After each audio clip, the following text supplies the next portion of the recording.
Hello everyone, welcome to my another blog. চলে আসলাম আবারও ঈদের ভিডিও নিয়ে। তো এই ভিডিওটা হচ্ছে ঈদের পঞ্চম দিন, শুক্রবার। দেন হচ্ছে ঈদের 2-3 দিন গরুর গোশ খেতে খেতে চতুর্থ দিন আমরা খেয়েছিলাম হচ্ছে বেগুন আর পাবদা মাছ।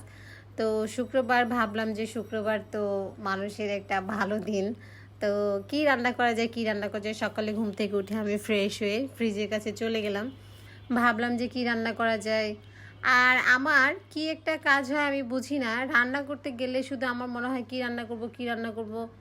শুধু কি এই প্রবলেমটা আমারই নাকি সবারই? কমেন্ট করো তা পুরা, কার কার এই প্রবলেমটা হয়। তো আমি এখানে মাংসগুলো ভিজে, এখানে কিন্তু বেশিরভাগই হাড় ছিল, মাংস আমি কমই রেখেছিলাম, কেননা হাড় এটা আমি আমার হাজব্যান্ড খুবই পছন্দ করি।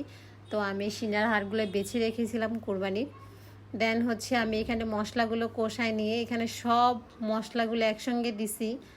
তো আমি এখানে তেলের পরিমাণটা খুবই কম দিছি, এই কারণে যে নেক্সট বলতেছি কেন দিছি। তো এখানে মশলাগুলো আমি একদম ভেজে নিয়ে তারপরে হচ্ছে পানি অ্যাড করছি, এবং পানি দিয়ে মশলাটাকে ভালো করে মিক্স করে নিয়ে কষায় নিব। আর আমি মনে করি রান্নার ক্ষেত্রে, তরকারি রান্না করতে গেলে মশলা যত কষানো হবে তত আমার মনে হয় তরকারির টেস্টটা বাড়ে। আমার কাছে মনে হয়, কার কাছে কি মনে হয় আমি জানি না। তেল কিন্তু আমি একদম দেই নেই ধরতে গেলে, তারপরে দেখেন তেল ওপর দিয়ে উঠে গেছে, তার মানে মশলাটা হয়ে গেছে।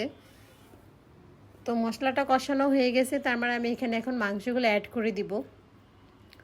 তো আমি এখানে প্রায় 3 কেজি হবে মেবি কাছাকাছি মাংস, হাড় বিশেষ করে। তো আমি এগুলো সবগুলো ভালো করে এখন কষাই নিব, ভালো করে মিক্স করে নিয়ে তারপরে হচ্ছে ঢাকনা দিয়ে দিছি।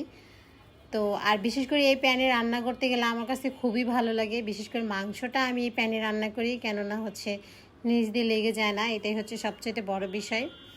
আর এই প্যানে রান্না করতে আমার কাছে অনেক ভালো লাগে, বিশেষ শুধু মাংসটাই রান্না করতে বেশি ভালো লাগে, আর কিছু না। আমি এখানে এই প্যানে কোনো আলাদা কোনো তরকারি রান্না করি না, শুধু মাংস রান্না করলে এই প্যানটাতে রান্না করি।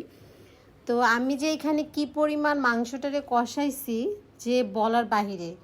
শুধু চিন্তা করছি এটাই, যেহেতু এখানে শুধু হাড়, আর আমি যদি এটা ভালো করে সিদ্ধ না করি তাহলে তো একটা হাড়ও খেতে পারবো না। আর হাড় যদি নাই খাই একদম গুঁড়া গুঁড়া করে, তাহলে হাড়ের মজাটাও নাই। দেখো কি পরিমাণ আমি এখানে যে মাংসটা কষাই নিছি, তোমরা দেখলেই বুঝতে পারবে।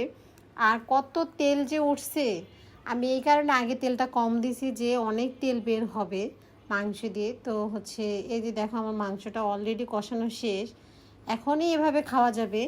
তো আমি অল্প একটু ঝোল দিছি, এই যে এতটুকু পরিমাণে ঝোল দিছি শুধু মশলার গ্রানটা যাওয়ার জন্য, অন্য কোনো কারণে নাই। আমি আগে যেভাবে মশলাটা কষাইছি ওভাবেই কিন্তু খাওয়া যেত, প্লাস ওভাবে কিন্তু আমরা অনেক টুকরা খেয়েও ফেলছি অলরেডি, দেখেছো তো যে আমার পাতিল ভরা একদম মাংস ছিল।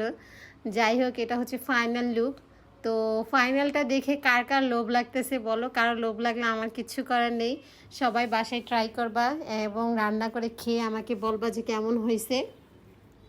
তো এটা ছিল ফাইনাল লুক। আমি মনে করি যে দেখতে ভালো হলে খেতেও কিন্তু অনেক ভালো হয়, এবং দেখতে যতটা লোভনীয় লাগতেছে, আলহামদুলিল্লাহ আলহামদুলিল্লাহ আমাদের বাসায় সবাই খেয়ে বলছে অনেক মজা হয়েছে, এবং ঈদের বেস্ট রান্নাটা নাকি আমি রান্না করছি।